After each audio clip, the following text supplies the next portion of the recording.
어저께 미시 경제에 관련해서 세계 3대 석학 중에 하나로 일컬을 받는 김병철 교수님과 잠시 식사를 할 수 있는 기회가 있었습니다. 식사를 하면서 제가 참 아비로서 못했던 자녀들을 향한 그냥 아쉬움들을 이렇게 얘기를 하다 보니까 김 교수님이 갑자기 목사님 잠깐만요.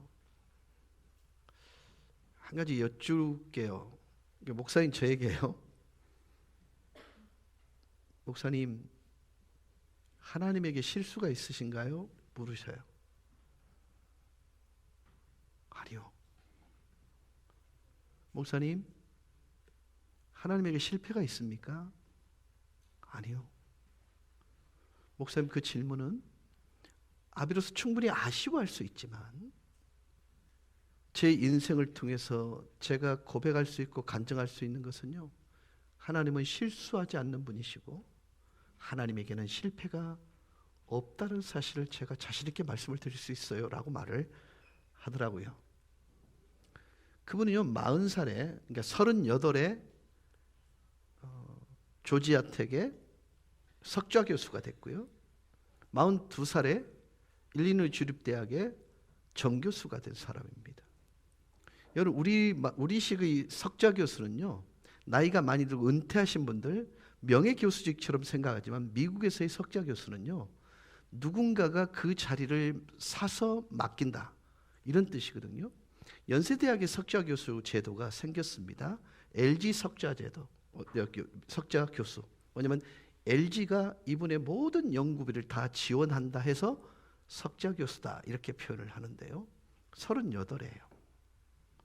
그리고 우리나라 교수 중에 한 번도 실려지지 않았던 경제 무크지에 무려 10번 이상 기록된 탁월하신 경제학자이기도 해요. 근데 그분은 꿈이 뭐냐고 물었을 때요, 예수님의 손과 발의 역할을 하는 거라고.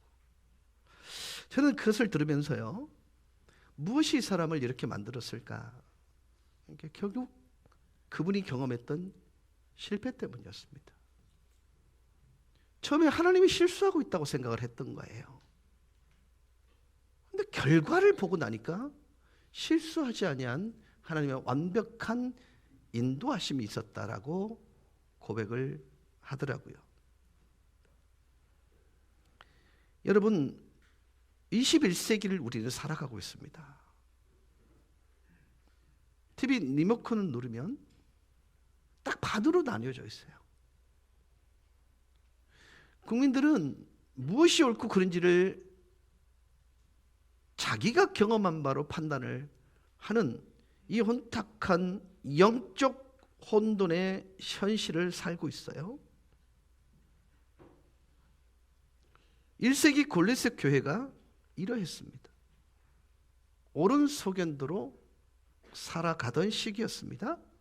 근데 사도 바울이 골로새를 기록하면서 1세기 골로새 교회가 그 심각한 영적 문제를 어떻게 해결했는지를 21세기를 살아가는 우리들에게 답으로 제공해주고 있는 것입니다. 여러분 1세기 골로새 교회에게 권위와 진리의 말씀, 은혜의 말씀이 주어졌던 것처럼 정말 감사하게도 21세기 골로새 교회처럼 살아가고 있는 현실 속에 성도된 우리에게, 우리 명곡 교회에 진리의 말씀이 주어졌다는 사실입니다. 1절에 보면 골로새를 쓰고 있는 필자가 소개되고 있습니다. 아시다시피 당시 서신의 모든 서두는 기본적으로 세 부분으로 나누어지게 되어 있습니다. 편지를 쓰는 사람, 편지를 받는 사람, 그리고 인사말입니다. 사도 바울 역시 이 격식에 따라 골로새서를 시작하고 있습니다. 여러분 골로새서의 필자 저자는 바울입니다. 바울은 자기 자신을 하나님의 뜻으로 말미암아 그리스도 예수의 사도된 바울이라고 자기를 소개하고 있습니다. 자신의 사도직과 사도권을 분명히 밝히고 있습니다. 여러분, 사도 하니까 그 사도가 무슨 뜻이지, 뭐지, 사도는 어떻게 구별하는 거지, 그렇게 질문하실 수 있어요. 사도란 세 가지 요건이 충족되는 사람입니다. 첫째, 주님의 부활을 직접 목도해야 사도라고 합니다. 둘째, 예수님의 12제자가 사도입니다. 셋째, 역사적 예수의 행적을 직접 본 사람이 사실은 사도로 구분이 됩니다. 근데 여러분이 아시다시피 사도 바울은 예수님의 12제자도 아니에요. 부활의 현장에 있지도 않습니다. 근데 왜 본인을 사도라고 창칭할까요? 다메섹 도상에서 그는 부활하신 주님을 직접 목도한 사람이에요. 그래서 자신은 하나님의 모든 영적 권위를 부여받은 사도라고 얘기하면서 아포스톨로스라는 단어를 씁니다. 이 아포스톨로스는요, 보냄을 받은 자란 뜻입니다. 아포스톨로라는 단어에서 유래가 되었는데, 아포스톨로라는 단어는 보냄을 받다, 파견된다, 보내어진다, 그런 뜻이에요. 그런 의미를 가지고 사도 바울은 자기 자신에게 적용되었던 이 역사성을 가지고 사도라 칭했던 자기를 한 단계 업그레이드 시켜서 다른 사도의 모형을 우리에게 제시합니다. 그게 뭐냐면 사도 바울에게 있어 사도적 의미는 십자가에 달린 예수가 하나님의 아들이라고 믿고 그것을 전하는 사람, 이게 아포스톨로스라고 얘기합니다. 자, 역사적인 사도는 복음을 직접 목도한 자, 12제자, 그리고 역사적 예수를 직접 만난 자가 아포스톨로스였습니다. 그런데 사도 바울이 자기가 경험한, 그리고 자기에게 주신 하나님의 감동으로 주신 사도적 개념은 그리스도 예수의 십자가에 매달리심과 하나님의 아들 되심을 믿고 전하는 자가 아포스톨로스, 즉 사도라고 합니다. 자, 이 사도가 왜 필요한지요? 다시 상기시켜 드립니다. 1세기 골로새 교회는요, 골로새 이단이라고 칭함을 받는 정말 영적으로 대단한 혼란이 왔었어요. 그 대표적인 것이 뭐냐면 완성되지 않았지만 1세기, 2세기에 완성된 영지주의의 기초를 마련한 플라톤의 이원론주의 철학이 교회 안에 들어온 거예요. 플라톤이 얘기하는 이원론은 다른 게 아니에요. 눈에 보이는 것과 만질 수 있는 것은 모두 악하다라는 것입니다. 자, 그러면 예수님께서 오셨는데 어떻게 오셨어요? 몸을 입고 오셨어요. 그럼 그들의 논리로 따진다면 몸을 입고 오신 예수님은 악하게 오셨다는 의미가 되죠. 그러니까 다른 말로 말하면 예수님이 육신을 입고 이 땅에 오셨다는 것을 부인하는 것입니다. 그것을 완벽하게 변증하기 위해서 하나님의 말씀을 통해 그들을 설득해야 되는데, 이것이 하나님의 말씀이다라고 얘기하기 위해서는 말을 전하는 자의 영적 권위가 있어야 되잖아요. 직접 본 자여야 하고 12제자여야 하고 역사적 예수를 만나야 된다. 그게 사도라고 말해요. 내 입에서 나가는 것이 하나님의 신적 의미를 담고 있기 때문에 예수님이 하나님의 아들인 것을 얘기할 수 있다는 것을 증명하기 위한 첫 번째로서 자기를 사도라고 얘기하고 있는 것입니다. 여기까지 이해가 되셨어요? 내가 억수로 말을 어렵게 했나 봐요. 그 다음에 앞으로 계속 이어져갈 편지 내용이 4장으로 구성이 되는데요. 물론 원문에는요 4장으로 구분이 안 됩니다. 통으로 되어 있는 한 편지입니다. 우리가 해석하기 쉽게, 읽기 쉽게, 구분하기 쉽게 이렇게 구분해 놨습니다만은 앞으로 읽을 편지 내용들이 골로새 성도들에게 줄 교훈과 책망과 바르게 함과 의로 교육할 내용들이 하나님의 말씀이라는 것을 확정하기 위해 명확하게 사도된 바울이라고 표현하고 있는 것입니다. 그래서 신빙성과 영적 권위를 전제하고 있는 것이에요. 그래서 자신의 서신의 서두에 자신을 사도로 밝히고 있는 것입니다. 여러분, 당시 골로새 교회가 처해 있던 영적 상황을 고려해 볼 때에 사도직에 대한 명확한 천명이 필요했어요. 바울은 영적 권위를 가지고 골로새의 모든 잘못된 가르침을 퇴치시키고 있는 것입니다. 우리도 이 권위의 말씀을 바로 분별하고 이 권위의 말씀이 우리를 둘러싸고 있는 잘못된 철학과 잘못된 종교, 사람들의 유전을 격파하는 도구로 쓰임 받아야 하는 거예요. 즉 성도된 저와 여러분의 삶의 공식, 삶의 식과 법은 하나님의 말씀이어야 해요. 이거 놓치면요, 우린 다 놓치는 거예요, 여러분. 여러분, 이 사사시대 때 가장 심각한 아픔이 뭐냐면요, 하나님의 계시의 말씀, 하나님이 침묵하고 있던 시기거든요. 그때 그들의 삶의 방식이 뭐냐면 자기 옳은 소견대로 살았어요. 기준점이 없었어요. 그러나 여러분, 우리 성도된 저와 여러분은요, 하나님의 말씀, 더 캐논, 모든 기준점이 되는 하나님의 말씀을 가지고 있기 때문에요, 이것이 우리의 삶의 공식이 되어야 하는 거예요. 자, 사도 바울을 통해서 하나님이 혼란과 어려움을 겪고 있던 그 골로새 교회에게 주고 싶었던 것은 은혜와 평강이었어요. 그죠? 지난주에 말씀을 나눴죠. 근데 그 은혜와 평강은 우리의 삶 속에 일반적으로 우리에게 허락되어지는 것은요, 순종이라는 것을 대가로 지불했을 때 내 것이 된다고 말씀을 드렸습니다. 그러면 무엇에 대한 순종이죠? 하나님 말씀에 대한 순종이에요. 근데 지금 골로새서를 쓰고 있는 사도 바울은 그 당시에는 이게 정경화되지 않았잖아요. 맞죠? 우리는 정경화되어 있지만, 근데 이것이 하나님이 신적 권위를 가지고 쓰셨다라는 것을 증명하기 위해서 사도 바울은 자기가 사도인 것에 대해서 강조하고 강조할 수밖에 없었던 거예요. 이해가 되셨습니까? 그런데 놀랍게도 골로새 성도들은요, 이것이 하나님의 신적 권위를 가지고 기록되어 있는 하나님의 말씀이다 믿고 자신의 삶을 갱신해 가기 시작했던 거예요. 잘못된 이방신, 잘못된 철학, 그리고 사람의 유전적인 그 부분들을 잘라내기 시작해서 바로 세워지게 됐다는 거예요. 여러분, 하나님의 말씀이 우리에게 식과 법이 되기 위해서는 1차적으로 우리는 선택해야 됩니다. 이것이 하나님의 말씀이라는 것, 그 다음에 선택된 말씀을 내 삶의 식과 법으로 적용하고 순종하게 될 때 그것이 능력이 되는 거예요.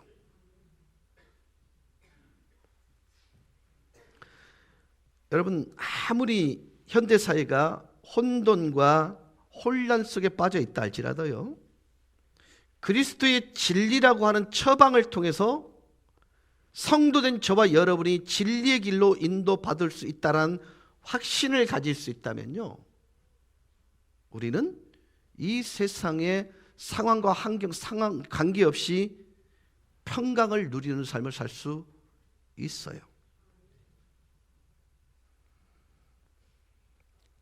제가 아까 서두에 이런 질문을 했습니다. 여러분, 하나님이 실수하시는 분입니까?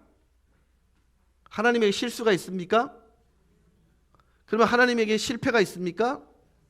여러분, 이 전제가요, 얼마나 위대한 결과를 낳는지 여러분들이 살다 보면 경험하게 돼요. 비록 내가 지금 원하는 상황으로, 환경으로 바뀌어지지 않지만 하나님은 실수하지 않는 분이라는 것을 믿는다면요, 이 결과가 결국 성공에 이르게 될까라는 확신으로 그 삶을 딛고 넘어오게 되는 거예요. 그러니까 그리스도인의 삶에는 순간적인 실패와 좌절과 근심이 있을 수 있지만 선을 이루시기를 원하시는 하나님의 손에 의해서 결국 그것이 하나님의 영광을 드리는 삶으로 이어지게 되더라는 것입니다. 단 우리의 삶 속에 하나님의 말씀이 삶의 공식이 될 때 말이지요.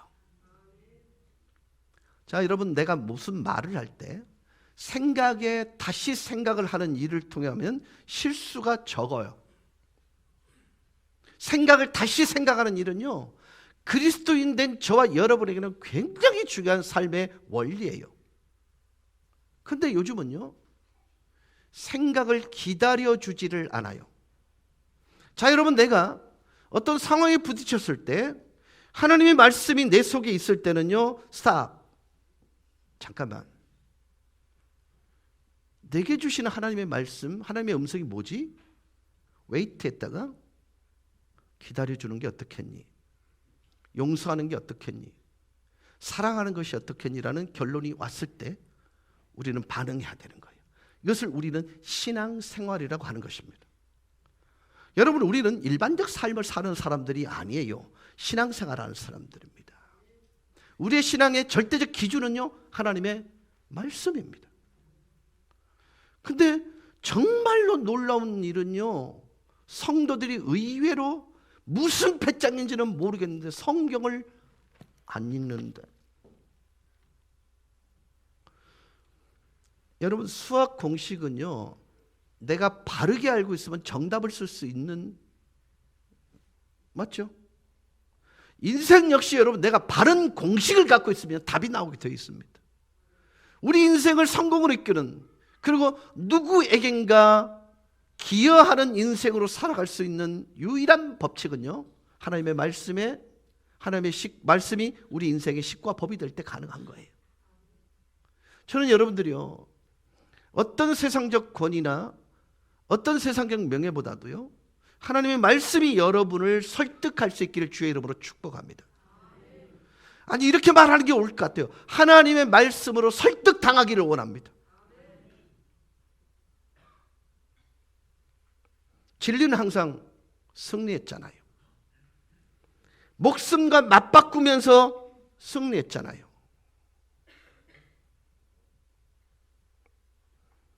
그 순교의 맥락이 이어서 지금 우리에게 능력으로 역사하고 있는 것입니다. 세상은요, 진리를 조롱합니다. 지금도 세상은 진리를 조롱합니다. 그러나 여러분, 진리는요, 한 사람의 인격을 변화시켰고 모든 조롱과 핍박을 이길 수 있는 능력과 담대함을 각각의 인격 속에 배양을 시켜주는 능력으로 지금도 작동하고 있습니다. 물론 하나님의 말씀은 집단성을 가질 수 있습니다. 그래서 우리는 세계관, 가치관, 우선순위라고 말할 수도 있겠지요. 그러나 하나님의 말씀은 철저히 개별적인 것입니다. 각각의 한 사람들의 변화를 통하여 그 변화가 누구에겐가 영향력을 끼치게 되고, 그 영향력이 티핑 포인트가 됐을 때 거기에 폭발력과 변화가 일어나게 되어 있는 거예요.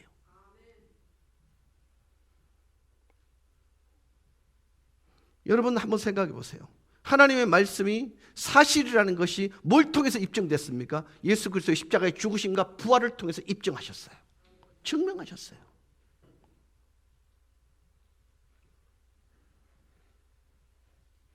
그 진리의 말씀을 사랑하고 자랑하는 그리스도인들을 이 시대가 요구하고 있습니다. 요즘 저는요, TV 켜기가 정말 두려울 때가 많아요. 어디에도 하나님의 말씀이 없는 것 같아요.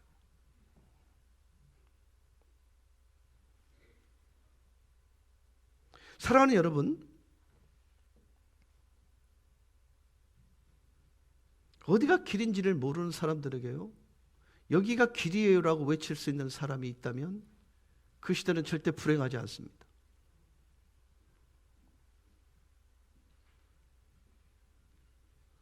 지금 저와 여러분은 진리의 말씀을 접하고 있습니다. 이 말씀은 하나님의 말씀입니다. 하나님의 권위 있는 말씀입니다. 진리의 말씀인 것을 우리가 확인하고 있고 확신하고 그 믿음으로 우리는 우리 인생의 삶의 식과 법으로 하나님의 말씀을 선택했습니다. 여러분, 기독교인들에게 일어나서는 안 되는 기적이 있잖아요. 뭐예요? 예수 믿고 그리고 아무 일도 없었더라. 어떻게 그런 일이 가능해요? 내가 정말로 예수 그리스도를 인격적으로 만나고 하나님의 말씀이 꾸준히 나에게 영향력을 끼치고 있다면요, 우리는 예수 닮은 쪽으로 가게 돼 있는 거예요.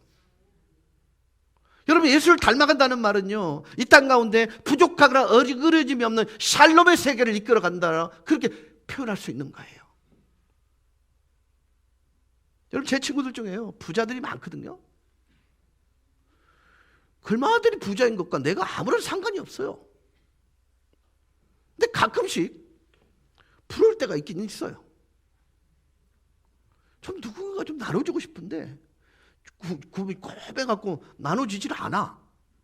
근데 그러다가 이 친구가 늘 고민하는 거예요. 어떻게 이것을 관리할 수 있을까? 이걸 어떻게 확장시킬 수 있을까? 내가 가만히 생각해 보니까 세상 관리할 게 없는 내가 편한 거예요. 행복한 거예요. 뭘 정식시켜야 되겠다는 요만큼의 고민도 없는 제가요, 얼마나 심간이 편한지요. 네.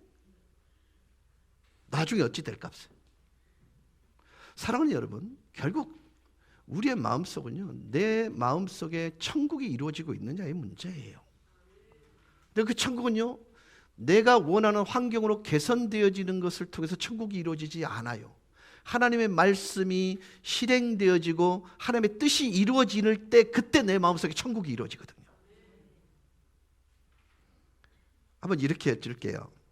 여러분 주변에 희생하고 섬겨주는 사람이 좋아요? 아니면 군림하고 자꾸 가지고 가려는 사람이 좋아해요? 좋아요? 근데 왜 여러분은 그런 사람이 안 되려고 해요? 성경은 이렇게 말해요. 네가 대접받고 싶어? 그럼 대접해. 높아지고 싶어? 섬겨. 여러분, 이게요, 기독교 세계관인 거예요. 이게 기독교 가치관이요, 예수의 정신인 것입니다. 가지려고 하려면 내놓으셔야 돼요. 이 아멘 하는 분들은요, 내놓을 게 없으니까 아멘 하는 기라. 미안해요, 웃자고 한 얘기예요. 근데 여러분, 내놓을 게 많은 사람은요, 함부로 아멘 못 한다? 왜냐하면 이것이 없어지면 두려워지니까요. 근데 이상합니다. 내가 비워지고 그분이 채워질 때는요, 내가 잊어버린 것을 주님으로 채워질 때는요, 내가 잊어버린 것을 하나님의 크기로 채워질 때는요, 달라요.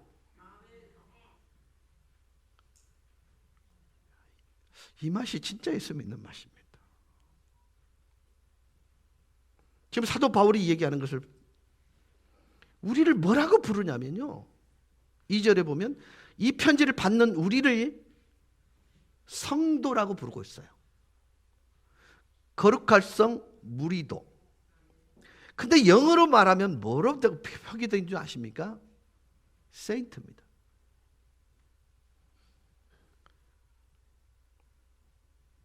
성도란 예수 그리스도의 구속의 역사를 힘입어요 세상으로부터 구별된 사람으로 다르게 사는 사람을 성도라고 얘기합니다.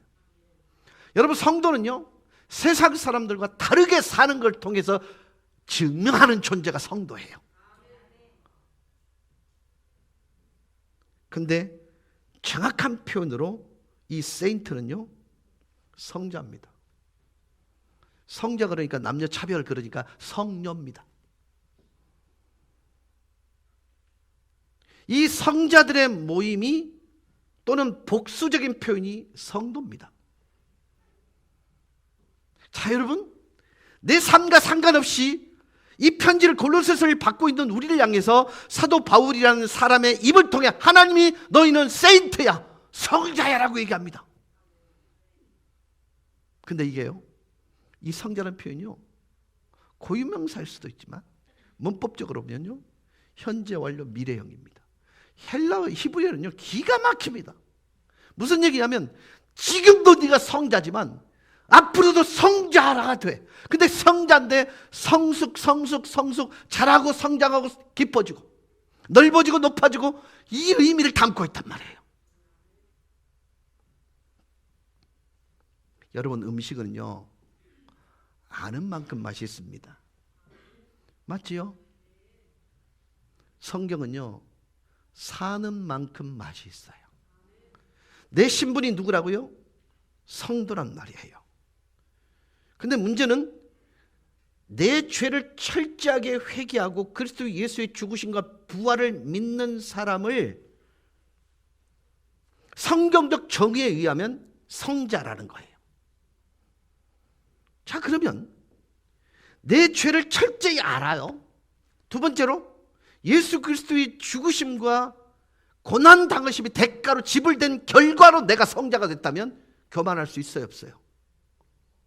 없지요. 나를 그렇게 불러내시기 위해 지불한 대가를 생각하면 우리는요, 교만할 수 없는 것입니다. 예수께서 당신의 피를 흘리며 당신의 몸을 찢으시고 깨뜨리셔서 나를 성자로 만드셨다. 이 말은요, 우리를 교만하지 못하게 만드는 것입니다. 동시에 권리이자 책임으로 다가서는 거예요. 여러분, 성자된 삶이 어떠해야 될까요? 다르게 살아야 되지 않을까요? 그 다름을 구분짓는 분기점이 뭐냐면 하나님의 말씀입니다. 네. 여러분, 우리 SFC 강령이 하나님 중심, 성경 중심, 교회 중심입니다. 맞죠? 근데 우리 옛날 어르신들은 교회당에 대한 그 애정이 너무 깊었어요. 그러니까 아예 여기를 지성소로 생각해서 올라오지도 못하게 만드셨어요. 근데 그 중심이 절대 틀리지 않았어요. 왜냐하면 말씀의 권위가 그만큼 높다는 것을 인정하기 위해서 상징적으로 그렇게 했기 때문에요. 근데 지금 시대는 그게 아니에요. 근데 여러분, 바뀌어 봅시다. 하나님, 성경, 교회 중심을 맨 위에다 놓으면 이거는 순서가 맞아요, 안 맞아요? 무너지는 것입니다. 여러분, 우리 그리스도인들에게서 가장 우선순위, 가장 최고의 가치는 하나님의 말씀입니다. 네.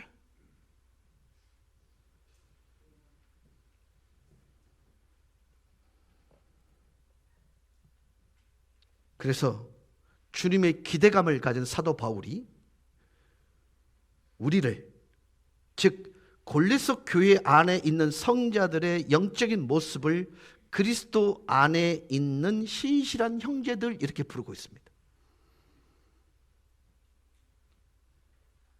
주님, 내가 이렇게 살게 해주셔서 고맙습니다라는 말은 이미 그렇게 살고 있다는 말도 있지만 그렇게 살게 해주십시오라는 기대감이 포함되어 있는 거예요. 여러분, 그리스도 예수 안에 있는 신실한 성제들이라고 표현할 때 사도 바울의 기대가 여기 있는 것입니다. 주님, 신실하게, 진실하게. 저는 요게벳의 노래를 참 좋아합니다.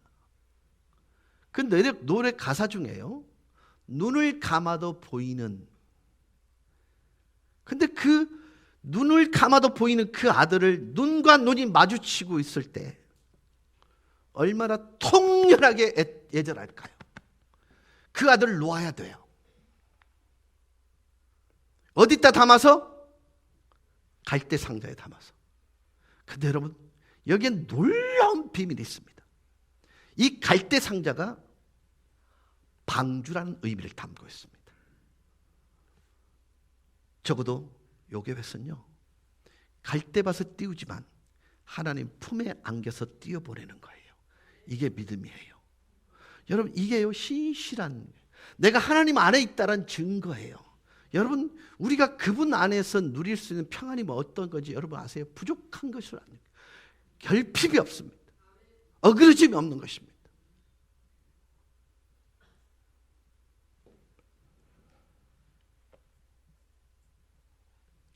결국 골로새 성도들은 그리스도 안에 있는 거룩한 무리요, 신실한 형제랍니다. 명곡 교회 안에 여러분은요, 혹시 다툼이 있다, 상대 잘못 고르신 거예요. 형제예요. 그리스도 안에 있는 거예요. 여러분, 지금은요 너무 혼란스러워요. 교회가 싸우면요 안 믿는 사람보다 더 격렬하게 싸운다니까요. 하나님을 믿는다고 하나님 얘기를 담지만 거기에 하나님이 하나도 없어요. 오직 자기 옳은 소견들. 근데 여러분, 사도 바울은 이렇게 말합니다. 신실한, 그리스도 안에 있는 신실한 형제. 이 말은 우리가 계속해서 견지해 나갈 영적인 모습이 포함되어 있는 거예요. 내가 지금도 신실하게 살고 치열하게 노력하지만 앞으로의 시간들을 그 신실함을 목표로 해서 달려가야 한다라는 기대감이 있고, 그 기대감은 바로 하나님의 기대감이기도 하는 것입니다. 여러분, 그리스도 안에서라는 이 표현은요, 골로새 성도 그리고 저와 여러분의 영적 위치입니다. 그리스도 안이라는 말은 그리스도 때문에 그리스도의 덕택에, 이 말로 바꿔요. 그리스도의 죽으심과 부활 사건을 힘입어 성도된 내가 그리스도 안에 있는 자라는 거예요.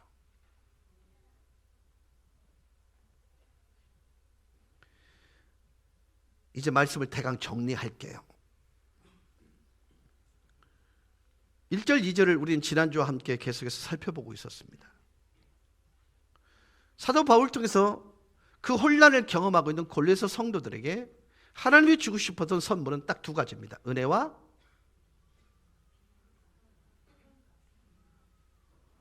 다시요, 은혜와 평안. 근데 이 평안과 은혜는 그것이 삶 속에, 우리의 가정 속에, 우리의 관계 속에 이루어지기 위해서는 순종이 전제가 되는 거예요. 무엇에 대한 순종? 하나님의 말씀에 대한 순종입니다. 그것이 우리에게 선물로 주어지는 거예요. 그것이 골로새 교인들에게 하나님이 원하시는 바였습니다. 그런데 그것을 전달하는 자가 하나님의 영적인 권위를 가지고 전달하고 있다고 말씀을 드린 거예요. 근데 그분을 통해서 하나님이 우리를 불러주고 싶은 내용이 뭐였냐면, 그리스도 예수 안에 있는 형제된, 신실한 형제된 우리. 그래서 우리의 신분이 누구인지, 우리가 어떤 가치를 가지고 살아야 하는지, 어떤 생각을 다시 생각하는 삶을 살아야 되는지에 대해서 우리에게 알려주고 있는 가장 적극적인, 우리를 향한 하나님의 마음을 들킨 표현이라 해도 과언이 아닙니다. 여러분, 교회라는 공동체는 너나 할 것 없이 그리스도가 대가로 지불되어져 그것을 믿고 전달하는 사도로 부름을 받은 사람들의 모임입니다. 이곳에서 그리스도 예수 하나님에 관련되어진 그분을 자랑하는 일 말고는 우리의 영적 메뉴로 올라와서는 안 되는 공동체가 교회인 것입니다.